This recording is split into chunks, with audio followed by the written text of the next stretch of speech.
Hello friends.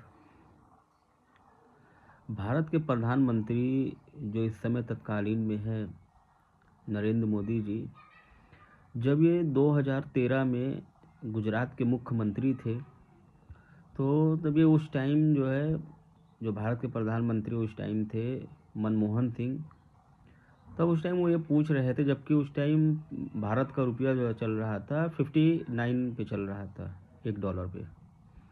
तब उस time जो है नरेंद्र मोदी जी पूछ रहे थे भारत के प्रधानमंत्री से कि रुपया गिर क्यों रहा है। रुपया गिर रहा है तो मतलब देश की इमेज गिर रही है, और नेताओं के पैसे नहीं गिर रहे हैं मगर भारत का रुपया गिर रहा है। अगर किसी देश का रुपया गिर रहा है तो उस देश का इमेज भी गिर रहा है। तो आज के टाइम जो भारत का रुपया गिर रहा है इतनी तेज़ी से, 90 रुपये के आसपास आ चुका है, तो इस बारे में भारत के प्रधानमंत्री नरेंद्र मोदी जी क्या कहना चाहेंगे? क्या भारत की इमेज नहीं गिर रही है? अभी तो जब प्रधानमंत्री जी जब मुख्यमंत्री थे तब तो पूछ रहे थे। अब ये सवाल अगर उनसे अब पूछा जा रहा है तो इसका जवाब देंगे? क्योंकि उस टाइम मनमोहन सिंह थे तो वो तो एक राइट भी दे रहे थे लोगों को पूछने के लिए, जिसमें नरेंद्र मोदी जी ने तब पूछा भी था। आज के टाइम तो ये हो चुका है कि भारत के प्रधानमंत्री ने तो वो तो राइट भी नहीं दे रहे हैं लोगों को पूछने के लिए कि भारत का रुपया इतनी तेज़ी से गिर क्यों रहा है।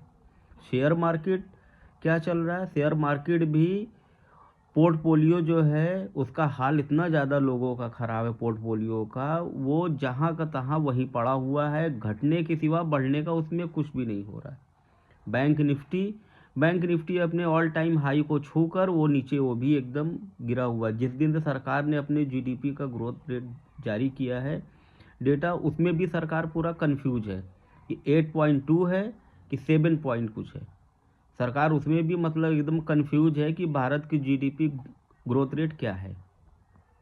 मतलब सरकार को ही नहीं सही से पता चल रहा है कि हमारे देश की जीडीपी ग्रोथ क्या है, 7.4 है या 8.2 है।